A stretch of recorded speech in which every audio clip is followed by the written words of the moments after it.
Star plus का serial ये रिश्ता क्या कहलाता है कब कमेंट हुआ है, काफ़ी धमाकेदार होने वाला है।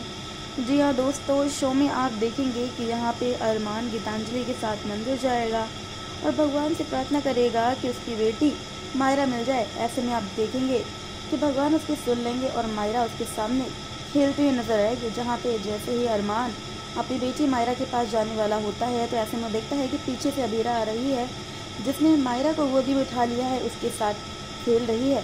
ऐसे में अरमान बहुत इमोशनल होगा अबीरा और मायरा को साथ में देख के, और वो कहेगा कि अभी तक मैं सोच रहा था कि मेरी बेटी किसी अजनबी के साथ है, अनजान के साथ है, लेकिन वो तो अपनी मम्मा के साथ है। ऐसे में अब अरमान जो है वो काफ़ी इमोशनल होगा और दोनों को देख के साथ में खुश भी होता है। लेकिन देखना खास होगा कि आखिरकार क्या करेगा अरमान। क्या वो अबीरा को बता देगा मायरा यानी पूकी का सच, या फिर वो मायरा को हमेशा के लिए लेके चला जाएगा अबीरा से दूर। ये देखना होगा खास। आगे की अपडेट जानने के लिए चैनल को कर लीजिए सब्सक्राइब।